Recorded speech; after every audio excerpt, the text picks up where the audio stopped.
Who is Chef John Rivers? Probably Cook John Rivers to begin with. It's, no classical training, so it's just, doing something I'm passionate about. And used to watch a lot of cooking shows and, learn from Paula Dean's and the Emerald and Bobby and watching those guys and putting it all together. So just a lot of trial and error. That's me. This is my second career, and I don't even think of it as work. It's a passion. Something that I love to do, and I just wish I did it earlier in my career in life, but that's okay. We're here now, and there's a reason for it. So, how did I start cooking?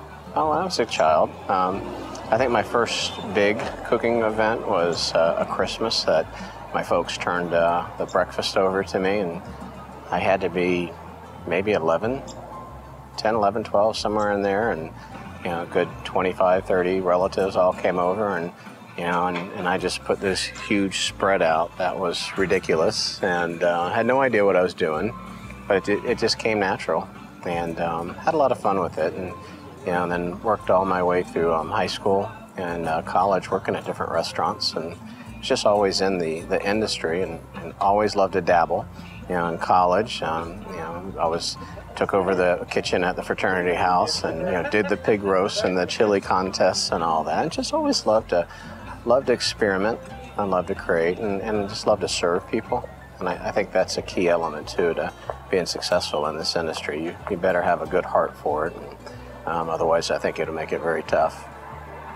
After college, I moved out to Texas, and this was back in the 80s, and I grew up here in Florida, so my perspective of barbecue, especially growing up, was Bono's up in Jacksonville, which is a great barbecue place, and Sonny's, and went to Texas, and I saw for the very first time a smokehouse, and actually had for the very first time brisket, which I had never had before. And, oh gosh, I was so excited, so fired up. Now, I had never smoked before. Didn't have a smoker, didn't know how to do it, but I was just determined. I said, I'm going to learn how to do this. And for those 20 years when I was in healthcare, as much time as I spent in hospitals, I probably spent double the time in different restaurants going around the country and just experimenting and researching barbecue and trying to find the best brisket or ribs or chicken. And it's just it was a passion, like so many of the folks that come in here, into the smokehouse. They just they love it, and they're there once or twice a week, and I was the same. And matter of fact, I remember driving back and forth from Texas when we were younger with my wife, and I would just talk on and on and on about opening a smokehouse in Florida. And, oh, we should do this, and we could do that, and it'd be so successful. And she's like, we'll just stick to our day job. I was, in sales and healthcare at the time, and, let's raise a family, and we did. But never lost the passion for it. And then literally over those years just kept refining it. Now, when I was in healthcare, I spent a better portion of my career developing businesses. I was in business development and then mergers and acquisitions, and just involved in creating businesses and writing strategies. So that's always been part of the business side DNA, not the creative cooking side, but it takes a lot of business acumen to run a restaurant, which is something I was surprised to find out. The name 4Rivers is actually, it's not as deep and mystical as people would think. My wife and I were trying to, on one of our drives back from Texas, I said, I want it to have a ranch kind of feel, without calling it a ranch per se. And we were kicking around all kind of different names. And she said, what about just 4 Rivers? And I said, why so? She said, well, obviously there's 4 of us in our family, my wife and I and our 2 children. And actually her uncle, who'd had a ranch, I think their emblem was, I think it was a 3L or something like that. So, that was kind of in her DNA, growing up. So that's where the name came from. And it's so funny. Over the years, I've heard so many different things, of 4 brothers, which I don't have 4 brothers, 4 partners, I don't have partners, it's, 4 people started it with the original, charity event. No, none of that. It's pretty simple. It's just the 4 of us and our last name, so it makes it really easy. The Coop, really, it's an outcome of 2 things. I always say it's one, it was frustration. The good and the bad of the smokehouse, and it's all good. It's so popular and people are so passionate about it, and I can't change anything on the menu. But I do, and gosh, I did one time, and immediately people were on it, and so that's a blessing in it. Now, as the creative cook, you get the thrill for me, not out of running operations, which I'm terrible at. I like the creation, and the bringing new things to people and watching them react to it. So, I really needed an outlet to do that. And so many times, people put me into just barbecue. I've been cooking a lot more than barbecue, a lot longer, and I wanted the opportunity to show some other areas of, my cooking passion. And then two, this is the food at the Coop that we grew up eating. I grew up in Jacksonville. My family came down from Charleston area, and this is the stuff that my grandma used to make, and quite frankly, I was eager to try it and try to have it, on a regular basis. And the irony is that for me to open the Smokehouse, all those recipes, I had to work for years to learn how to smoke. This one, there weren't any recipes. It was just what I knew how to make. And actually the hardest part was writing, those guys watching me do it and having to write down and scale everything to detail so that they could duplicate it here. And this has been fun. This concept too lends more toward constant change, which is very different from the Smokehouse. People expect, local foods that are grown, this time, seasonal foods. And flavors. They want to see that, which is great because that constantly puts me in a creating position. And two, the cooking style here is very different. At the Smokehouse, we cook things, it takes 18 hours and you make it in huge bulk. And then the trick then is how do you keep it fresh so that you serve it?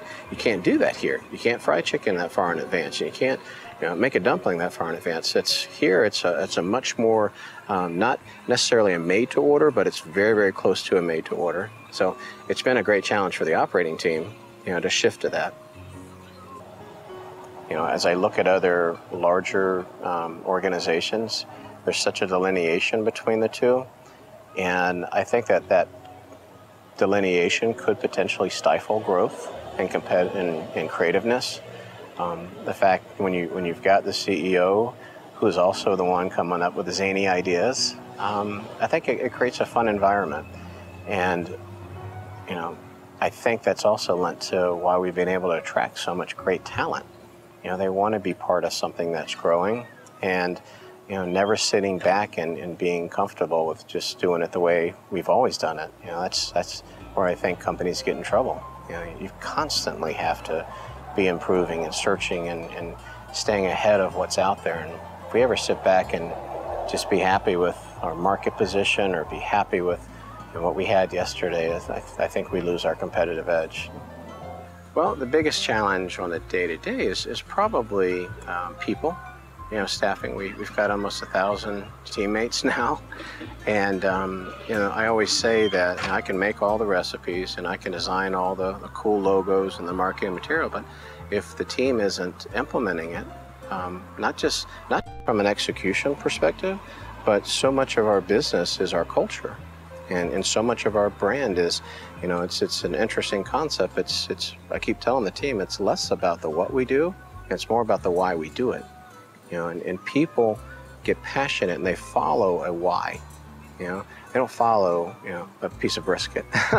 They follow why is what the heart and the soul that went into creating that brisket. And then what do you do with the businesses? Are you in it just for profit? And are you doing it to help other people and build the community and build people's self-esteem? And I think so much of why people continue to come in because they appreciate that.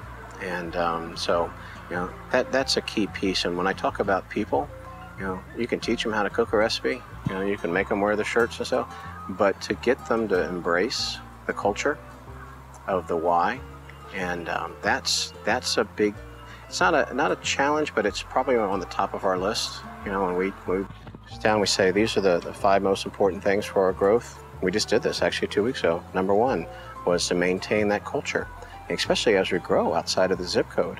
It's different when I can stop in, or Jeff can stop in, or John, or, on a day-to-day basis, and, you hug people and shake hands and you ask about family and you truly show that genuine care. That's different from when we open in Atlanta. How do we instill that same culture with those people up there, because the way that we treat them ultimately is the way that they treat the guests. And I very much believe in that cyclical manner of management, and you know, that's things that we're now looking at as we grow. You know, how do we protect that? It's hard to put a business reason behind the why. You know, why do you do this? And I think I'm okay with that. I think if I had to have a strategy, you know, or a motive, it probably wouldn't work. It would be insincere. You know, we do it and we help other people. We give away what we give away because that's in our heart. You know, at the end of the day, does it promote our brand and help us? Yeah, but that's, you know, that's more the result and not the motive. So I would answer your question of why is the important and what's behind the why. I would say it has to be heart.